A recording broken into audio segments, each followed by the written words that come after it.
Okay, this is a lesson on activation energy and enthalpy, and we're graphing our data, looking at the information in a graphical way.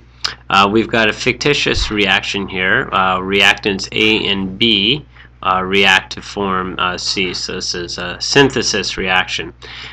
We know a little bit about the reaction. We know that the enthalpy for the forward reaction is minus 35 kilojoules.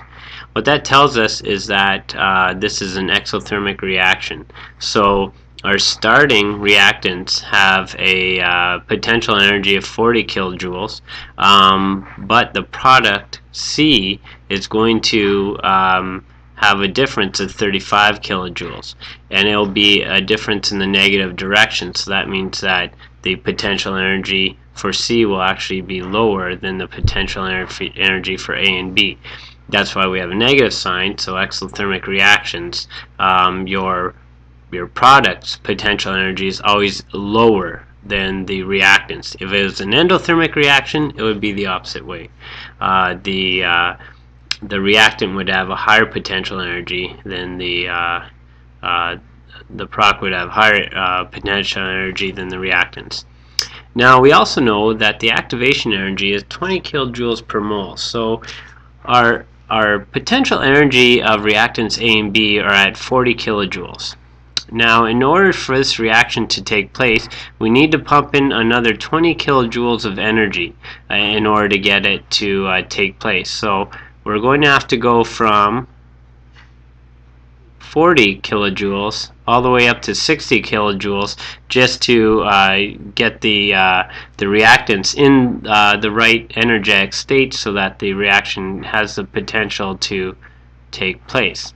So we give it the necessary activation energy, and we get it up to the right part. Now at this stage right here, we call this the activation complex.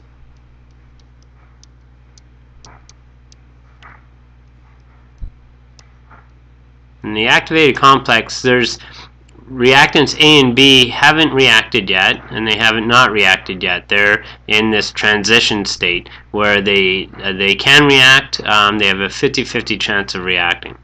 Let's say that they go through and react. So now we are going to have a reaction, and it's going to have a transfer of energy. It's a negative enthalpy, which means that energy is going to be released into the environment, in the surroundings, and it's going to have a difference of minus 35 kilojoules from where the reactant started. So if they start at 40, then this reaction is going to proceed, and the resulting product is going to have a potential energy of only 5 kilojoules. So we have to go all the way down there. Now a couple of things I'm going to draw your attention to, and that is the activation energy and the enthalpy. So let's start with the enthalpy. We can see that our potential energy started here and went all the way down to there, and that is our 35 kilojoules.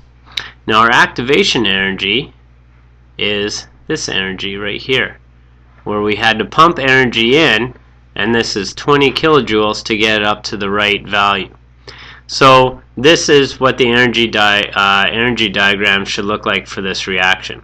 Now, the second part of the question, part B, asks what is the activation energy for the reverse reaction? Well, the activation energy for the reverse reaction would be all where we finish, and that's where the product would start, so C, and we would have to pump in all this energy and get it all the way up to the activated complex. So what would that actually be? What would that amount of energy be? Well, we know we're going from 5 all the way up to 60, so our activation energy for this reaction would be 55 kilojoules. And so you can do something simple like this with a graph and express what the reaction looks like. So this is product C.